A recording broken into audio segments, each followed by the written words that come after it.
Hello guys, welcome to my channel make it easy. आज का हमारा टॉपिक है हड़प्पन सिविलाइजेशन। आज के हमारे टॉपिक में हम हड़प्पा सभ्यता के बारे में पढ़ेंगे। हड़प्पा सभ्यता भारत की सबसे पुरानी सभ्यता मानी जाती है और इसका टाइम इंटरवल है 2700 बिफोर क्राइस्ट से 1900 बिफोर क्राइस्ट। सबसे पहले 1826 में चार्ल्स मेसन नाम के आदमी ने देखा कि हड़प्पा के आसपास के जो लोग हैं वो वहाँ की जो मिट्टी में दबी हुई ईंटें हैं उनसे अपने घर बना रहे हैं। लेकिन उसने इस बात पे ज़्यादा गौर नहीं किया, उसने ज़्यादा ध्यान नहीं दिया इस बात पे और उसे इग्नोर कर दिया। फिर उसके बाद 1853 से 1856, गाइस प्लीज ध्यान देना, 1853 से 1856 के बीच में दो शहर, मैं दो इंपॉर्टेंट शहरों के नाम ले रही हूं। एक है कराची और दूसरा है लाहौर। पहला है कराची और दूसरा है लाहौर। इन दोनों शहरों के बीच में रेलवे ट्रैक बिछाए जाने थे। ये बात पार्टीशन से पहले की है। तो इन दोनों के बीच में रेलवे ट्रैक बिछाए जाने थे और कनिंघम नाम के आदमी के अंडर में ये काम चल रहा था। तो दो भाई थे, ब्रंटन बंधु जिन्हें कहा जाता था। उन्होंने देखा कि वहाँ पे जब वो रेलवे ट्रैक बिछा रहे थे उस टाइम पे वहाँ से ईंटें और कुछ अलग औजार भी मिले थे, लेकिन उन्होंने इस बात को इग्नोर कर दिया। तब भी उन्होंने इस बात पर ज़्यादा ध्यान नहीं दिया। उसके बाद 1921 में हड़प्पा की खुदाई की गई। दयाराम साहनी के अंडर में हड़प्पा की खुदाई की गई और वहाँ पर कुछ पुराने पुरातत्व और कुछ ईंटें, कुछ धातु वगैरह मिले। फिर वहाँ की गवर्नमेंट ने वहाँ पे सब कुछ, कोई भी कंस्ट्रक्शन का काम चल रहा था वो सब बंद करवा दिया क्योंकि वहाँ पुराने पुरातत्व मिले थे और वहाँ पर खोज की जानी शुरू कर दी।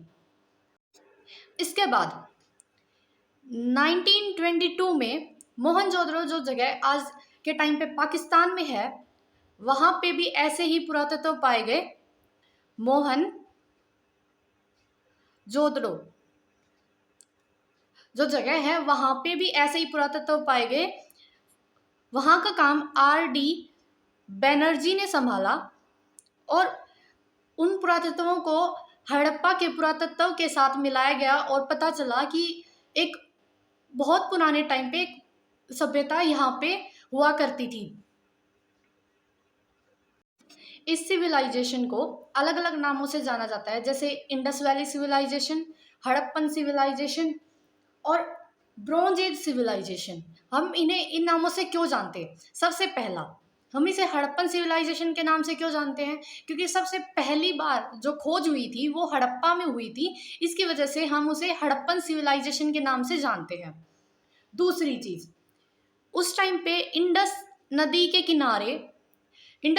किनारे ये सभ्यता विकसित हुई थी, क्योंकि ये ज़्यादातर सभ्यताएं नदियों के सहारे आसपास मिलती थी, क्योंकि नदी के पानी से वो कृषि कर सकते थे, मत्स्य पालन कर सकते थे और भी काफ़ी चीज़ों में पानी का इस्तेमाल हो जाता था। और अगर वो दूर रहेंगे तो उन्हें पानी की ज़रूरतें पूरी नहीं हो सकती थी, इसलिए वो नदी के सहारे ही अपने घर सब कुछ बनाते थे। तो ये सिंधु नदी के पास में मिली थी, इसी वजह से इसको इंडस वैली सिविलाइजेशन भी कहा जाता है। अब दूसरी चीज, इसे ब्रॉन्ज एज सिविलाइजेशन क्यों कहा जाता है? क्योंकि उस टाइम के जो लोग थे उन्होंने ब्रॉन्ज की चीजें बनाना शुरू कर दिया था। किन दो चीजों को मिलाकर, कॉपर और टीन को मिलाकर उन्होंने ब्रॉन्ज से गहने, बर्तन वगैरह बनाना शुरू कर दिया था। मैं बताती हूँ, bronze is equal to copper plus tin. Copper और टीन को मिलाकर उन्होंने ब्रॉन्ज बनाया और उसके बाद से ब्रॉन्ज की चीजें बननी शुरू हुई थी। इसी वजह से इसे ब्रॉन्ज एज सिविलाइजेशन भी कहा जाता है, जिसे हम हिंदी में कांस्य युगीन सभ्यता कहते हैं। कांसा तांबा, टीन। जिसे हम इस ट्रिक से याद रख सकते हैं, KTT, कांसा, तांबा, टीन, इसलिए इसे कांस्य युगीन सभ्यता भी कहा जाता है। तो अब हमें पता है कि वो जो शहर हैं वो नदियों के किनारे बनाए जाते, तो सिंधु नदी के किनारे ये शहर बनाए गए। तो इन्हें डिज़ाइन कैसे किया जाता था? तो इन्हें डिज़ाइन दो दो तरीके से, दो किले बनाए जाते थे। ऐसे दो किले बनाए जाते थे, एक को अपर सिटाडल कहा जाता था, एक को लोअर सिटाडल कहा जाता था। इसको मान लो हमने अपर बोल दिया और इसको हमने लोअर बोल दिया। तो ये दो नदी के किनारे पर शहर बसाए जाते थे। यहाँ अपर क्लास के लोग रहते थे और यहाँ लोअर क्लास के जो आम जनता रहती थी वो रहती थी। और इनके शहर थोड़े अलग तरीके से बनाए जाते थे। इनको बाहर से मोटी परत से, इनकी परत की बाउंड्री बनाई जाती ताकि अगर बाढ़ वगैरह आ जाए तो वो अपने आप को बचा सके। इसीलिए कई कई जगह पे तो दोनों किलों के बाहर मोटी बाउंड्री की गई है, लेकिन कई कई जगह पर अपर सिटाडल में की गई है लेकिन लोअर वाले में नहीं की गई। और जहाँ तक मैक्सिमम साइट्स की बात की जाती है कि मैक्सिमम साइट कितनी मिल चुकी हैं हड़प्पन सिविलाइजेशन की, तो 1400 से 1500 साइट्स अब तक डिस्कवर की जा चुकी हैं, जिनमें से मैक्सिमम साइट्स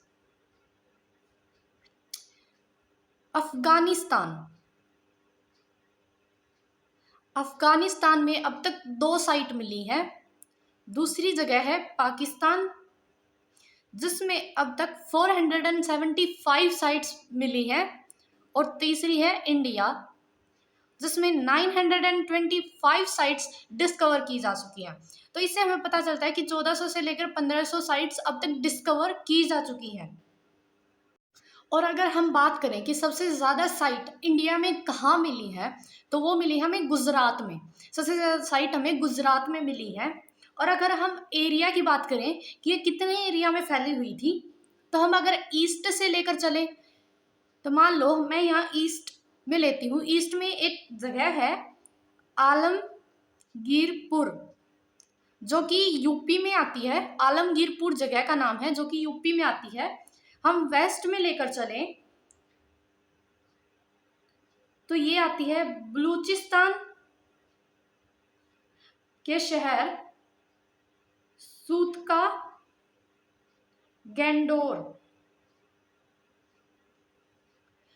बलूचिस्तान के सूत का गैंडोर तक, यूपी के आलमगीरपुर से बलूचिस्तान के सूत का गैंडोर तक ये एरिया हो जाता है 1600 किलोमीटर।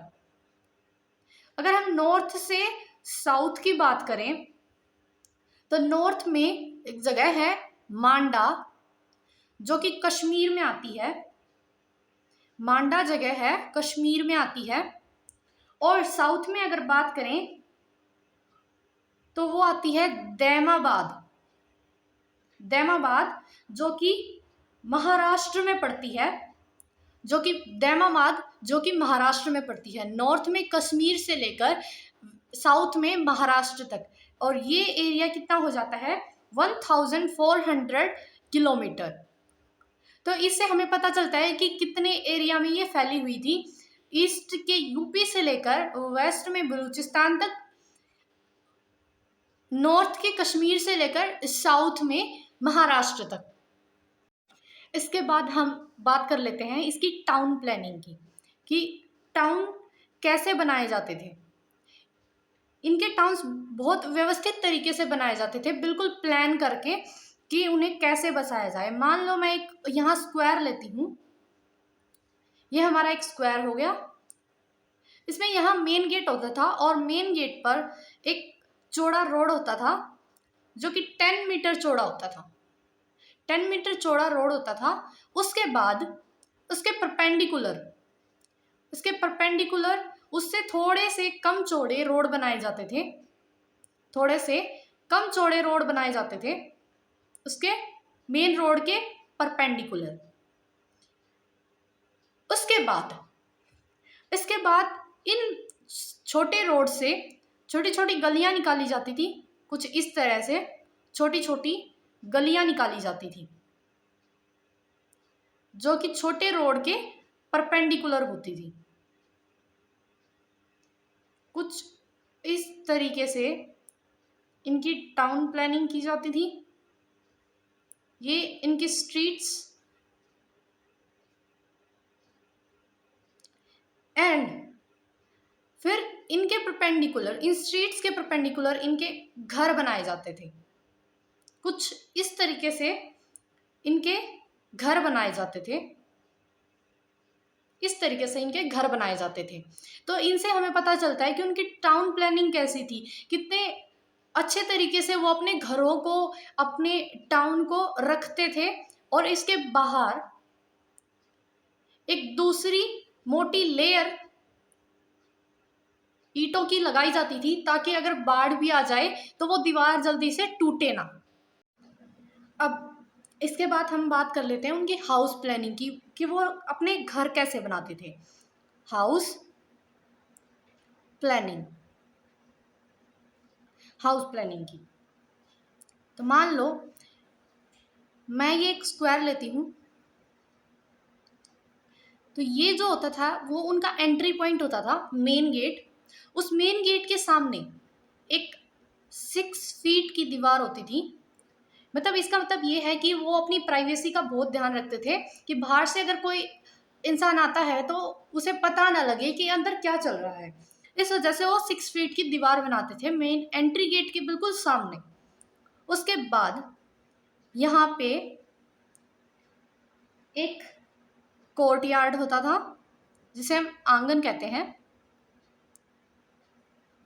इस आंगन में एक कुआं होता था, मतलब उन्हें पानी की सुविधा घर के अंदर मिलती थी। उसके पास, उसके बिल्कुल पास में उनके वहाँ बाथरूम भी होता था, और बाथरूम के ठीक पास में वहाँ किचन भी होता था। मतलब वो दूर से पानी ले जाना क्यों है, वो पास, कुएं के पास में ही किचन और बाथरूम दोनों चीज़ें बनाते थे, ताकि उन्हें पानी पास से लेना पड़े। फिर यहाँ पर उनके कमरे बनाए जाते थे।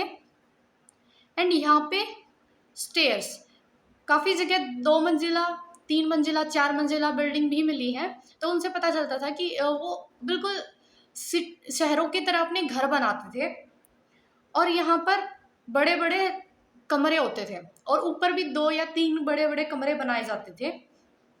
सो ये उनकी हाउस प्लानिंग थी। Thank you so much guys. Please like, share and subscribe. अगर आपको कुछ समझना है या फिर आपको इसकी पीडीएफ या नोट्स चाहिए, तो आप मेरे टेलीग्राम चैनल पे जाकर आप उसकी रिक्वेस्ट कर सकते हैं। आप मेरे टेलीग्राम चैनल को भी ज्वाइन कर सकते हैं। Thank you so much.